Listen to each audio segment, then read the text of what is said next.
একজন মহিলাকে দিনে প্রায় ৮০০ বার হাত ধুতে হয়। ভুল করে যদি সে কোনো দরজার হ্যান্ডেলও ছুঁয়ে ফেলে তাহলে তাকে আবার নতুন করে হাত ধোয়া শুরু করতে হয়। হাত মুছতে সে টয়লেট পেপারের একটি রোল নিতে যায়, কিন্তু সেটি মেঝেতে পড়ে যায়, আর এখন সে সেটি আর ছুঁতে চায় না।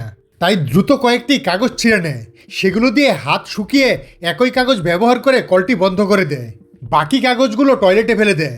তার মনে হয় অবশেষে সবকিছু শেষ হয়েছে, কিন্তু হঠাৎ অসাবধানতাবশত তার হাত নিজের মুখে লেগে যায়। সঙ্গে সঙ্গে সে সবসময় নিজের সঙ্গে রাখা সাবানটি বের করে আবার হাত ধুতে শুরু করে। জেরিন একজন বায়োলজিস্ট, কিন্তু পরিষ্কার পরিচ্ছন্নতা নিয়ে তার ভীষণ রকমের বাতিকও রয়েছে। সে শুধু নিজেকেই পরিষ্কার রাখে না, নিজের কর্মস্থলকেও বারবার জীবাণুমুক্ত করতে থাকে। এমনকি পরিষ্কার করার কর্মীরাও অভিযোগ করে যে জেরিন তাদের কাজও নিজের হাতে তুলে নেয়। নিজের এই সমস্যার চিকিৎসা করাতে জেরিন একটি সাইকোলজিক্যাল ক্লিনিকে যায়।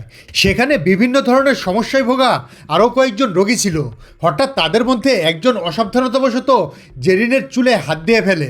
জেরিন তো সঙ্গে সঙ্গে বাথরুমে ছুটে যায়, নিজের শ্যাম্পু বের করে আবার চুল ধুতে শুরু করে। এরপর সে ফিরে আসে, কিন্তু ওয়েটিং রুমে ফিরে আসার পরও তার অস্বস্তি কাটে না। ঠিক তখনও একজন নার্স এসে জানায় ডাক্তারের ফ্লাইট লেট হয়েছে। তাই রোগীরা নিজেদের মধ্যে পরিচয় পর্ব সেরে নেওয়ার সিদ্ধান্ত নেয়। তাদের মধ্যে একজনের সব কিছুতেই সিমেট্রি বা সমতা দরকার, এমনকি সে মেঝেতেও পা রাখতে পারে না। দ্বিতীয়জন নিজের বাড়িতে সব কিছু জমিয়ে রাখে, অন্য একজন যাই বলে সেটাই বারবার পুনরাবৃত্তি করতে থাকে। আরেকজন আবার গালি না দিয়ে কথাই বলতে পারে না। তারা সবাই মিলে একে অপরকে সাহায্য করার এবং জেরিনের এই বাতিক দূর করার সিদ্ধান্ত নেয়।